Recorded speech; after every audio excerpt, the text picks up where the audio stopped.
बहुत बहुत स्वागत है बच्चों आपके अपने YouTube channel unique guidance point पर। आज के इस वीडियो में हम आपको क्लास 8 के हिंदी पेपर का आंसर की बताने वाले हैं, जिसका एग्ज़ाम आप लोगों का आज हुआ है।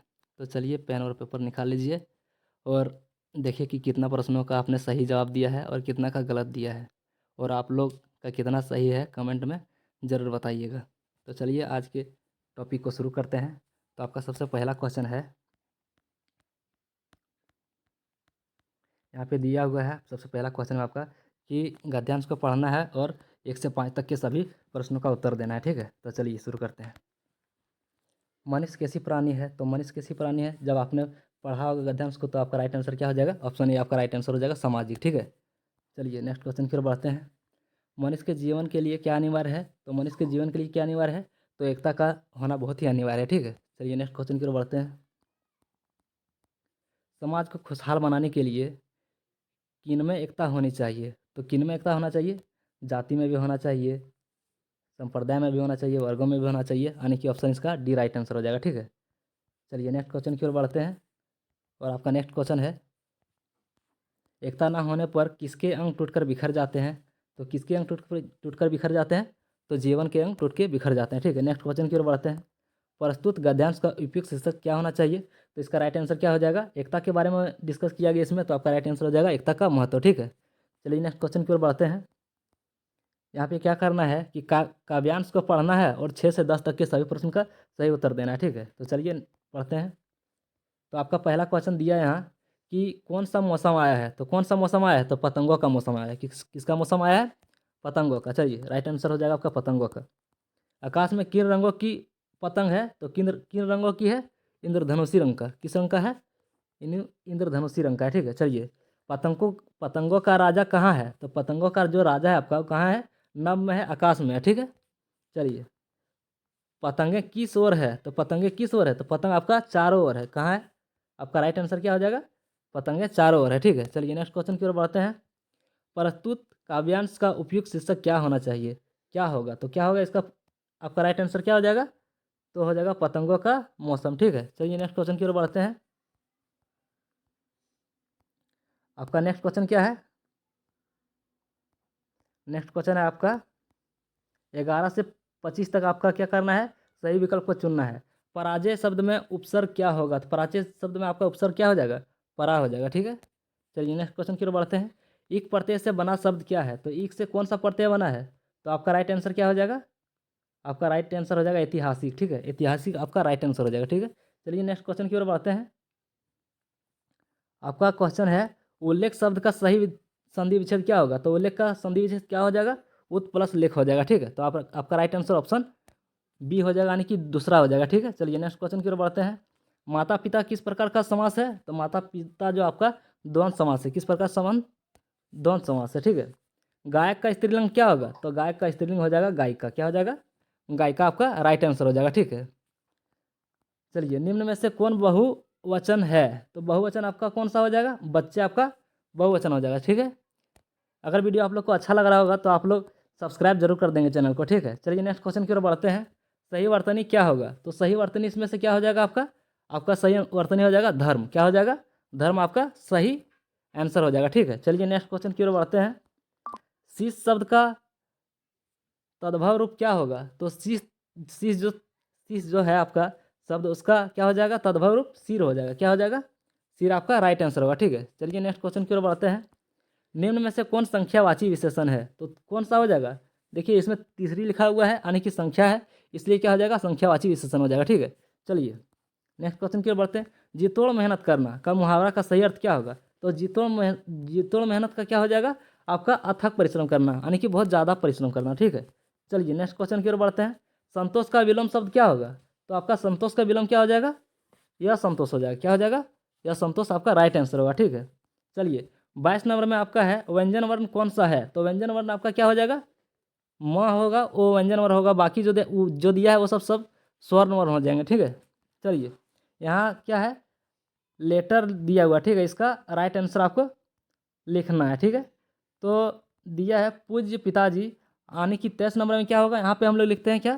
सादर प्रणाम, या फिर इसी तरह से कुछ लिखते हैं। तो आपका राइट आंसर क्या हो जाएगा इसका? आपका शुरू का हो जाएगा सादर प्रणाम, ठीक है, सादर प्रणाम हो जाएगा।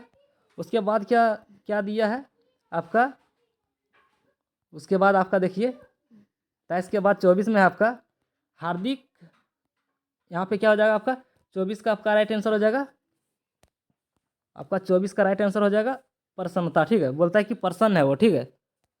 चलिए, और अगला जो आपका हो जाएगा 25 का जो आपका राइट आंसर हो जाएगा वो क्या है, छोटों को क्या करेगा, आशीर्वाद देगा, ठीक है। चलिए नेक्स्ट क्वेश्चन की ओर बढ़ते हैं। 25 हो गया। 26 में क्या करना है, गद्यांश को ध्यानपूर्वक पढ़ना है और 26 से 30 के लिए सही उत्तर देना है, ठीक है। तो आप लोगों ने तो गद्यांश पढ़ा ही होगा। चलिए नेक्स्ट तो बढ़ते हैं अब 26 नंबर क्वेश्चन में। तो जो आपका है 26 नंबर जो है आपका गद्यांश किस पाठ से लिया गया है, तो आपका 26 का क्या हो जाएगा, आंसर हो जाएगा छोटा नागपुर, ठीक है, छोटा नागपुर पठार से, छोटा नागपुर से लिया गया, ठीक है। चलिए 27 नंबर में क्या है, कौन पैसा कमाना चाहता है, तो कौन पैसा कमाना चाहता है, छोटा जादूगर, जो छोटा जादूगर है वो पैसा कमाना चाहता है, ठीक है। चलिए, लेखक ने लड़के की मदद कैसे की, तो कैसे मदद किया था, उसको शरबत पिला करके, क्या किया था, शरबत पिलाकर उसको मदद किया था, ठीक है। लड़का कितने वर्ष का था, तो लड़का जो है वहाँ पे कितना वर्ष का था, 13 और 14 वर्ष का लड़का था, ठीक है। चलिए नेक्स्ट क्वेश्चन की ओर बढ़ते हैं। लड़का पैसा कमाकर क्या करना चाहता था, तो माँ की सेवा करना चाहता था, क्या करना चाहता था, माँ की सेवा करना चाहता था, ठीक है। चलिए आगे बढ़ते हैं। सम्राट अशोक किस पर विजय पाना चाहते थे, तो सम्राट जो अशोक है वो किस पर विजय पाना चाहते थे, कलिंग पर, किस पर पाना चाहते थे, कलिंग पर, इसका राइट आंसर कलिंग हो जाएगा, ठीक है। अब देखिए किस पाठ में दिव्यांग महिला के धैर्य, दृढ़ शक्तिकरण एवं सफलता के बारे में बताया गया है, तो कौन सा है, तो अपराजित, क्या हो जाएगा, अपराजित आपका राइट आंसर हो जाएगा, ठीक है। चलिए हुंड्रू जलप्रपात जो है आपका किस नदी पर स्थित है, तो हुंड्रू जलप्रपात आपका स्वर्णरेखा नदी पर स्थित है, ठीक है। राइट आंसर आपका स्वर्णरेखा हो जाएगा। हमारे आचरण पर किसका गुप्त प्रभाव पड़ता है, तो किसका प्रभाव पड़ता है, तो संगति का पड़ता है, ठीक है। चलिए मरांगोंके का अर्थ क्या होता है, तो मरांगोंके का मतलब क्या होता है, महान पुरुष, क्या होता है, महान पुरुष, ठीक है। चलिए महाराजा छत्रसाल कहाँ के राजा थे, तो महाराजा जो छत्रसाल है आपका वो गढ़वाल सॉरी बुंदेलखंड के, कहाँ थे, बुंदेलखंड के, ठीक है। चलिए अमरूद का पेड़ अंततः क्यों कट गया, अंधविश्वास के कारण। आप लोगों ने पुस्तक पढ़ा होगा तो उसमें आप लोगों ने जाना होगा कि अंधविश्वास के कारण क्या होता है, कट जाता है, ठीक है। विद्यालय में बाल संवाद के सभी मंत्रियों के कार्यों की देखरेख का काम कौन करता है तो बाल संवाद का कौन करता है, तो आपका राइट आंसर क्या हो जाएगा, शिक्षा मंत्री करता है, ठीक है। चलिए अब दिया है 43 से 39 तक जो है उसको ध्यान से पढ़ना है, काव्यखंड है और उसको क्या करना है, उत्तर करना है, ठीक है। तो आप लोगों ने तो पढ़ा ही होगा। तो चलिए शुरू करते हैं। 39 में दिया प्रयुक्त काव्यांश किस कविता से ली गई है, तो आपका राइट आंसर क्या हो जाएगा, पुष्प की अभिलाषा राइट आंसर होगा, ठीक है। चलिए अब अगला क्वेश्चन देखिए 40 नंबर क्वेश्चन। प्रस्तुत कविता के कवि कौन है, तो कौन है, माखनलाल चतुर्वेदी आपका राइट आंसर हो जाएगा, ठीक है। चलिए नेक्स्ट क्वेश्चन की ओर बढ़ते हैं। प्रेमिका को कौन ललचाना नहीं चाहता है, तो कौन नहीं ललचाना चाहता है, तो पुष्प नहीं ललचाना चाहता है, ठीक है। चलिए नेक्स्ट क्वेश्चन की ओर बढ़ते हैं। पुष्प किसके गहनों के रूप में गुथ गुथ जाना नहीं चाहता है, कौन कौन सा है, तो ऑप्शन हो जाएगा आपका ये सुरबला के, सुरबला में नहीं गुथना चाहता है, ठीक है। चलिए नेक्स्ट क्वेश्चन की ओर बढ़ते हैं। पुष्प किस पर इठलाना नहीं चाहता है, तो किस पर नहीं इठलाना चाहता है, अपने भाई पर नहीं इठलाना चाहता है, ठीक है। चलिए नेक्स्ट क्वेश्चन की ओर बढ़ते हैं। बूढ़ी औरत कितने वर्ष की हो गई थी, तो 75 वर्ष की हो गई थी, कितने, 75 वर्ष की हो गई थी, ठीक है। गांव के लोग बूढ़ी औरत के सामने क्यों हाथ जोड़ लेते थे, तो क्यों जोड़ते थे, डर से, क्यों क्यों जोड़ लेते थे, डर से, ठीक है। चलिए नेक्स्ट क्वेश्चन की ओर बढ़ते हैं। कानून की किसी भी किताब में किस शब्द का जिक्र नहीं है, तो डायन का, डायन का कोई जिक्र नहीं है, ठीक है। चलिए भरत के आग्रह करने पर श्री राम ने उन्हें क्या दिया, तो क्या दिया था, खड़ाऊ दिया था, ठीक है। क्या दिया था, खड़ाऊ दिया था। श्री राम को अयोध्या लौटने के लिए कौन कौन मनाने गए थे, तो कौन मनाने गए थे, तो आपका राइट आंसर क्या हो जाएगा,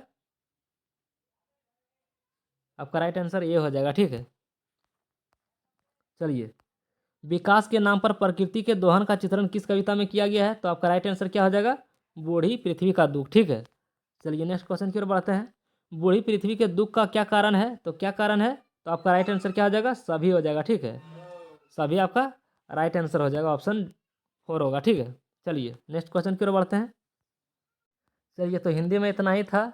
आप लोग हर एक सब्जेक्ट का आंसर की डिस्क्रिप्शन में डाल दिया गया, वहाँ से देख सकते हैं, ठीक है। चलिए आज के लिए बस इतना ही, धन्यवाद।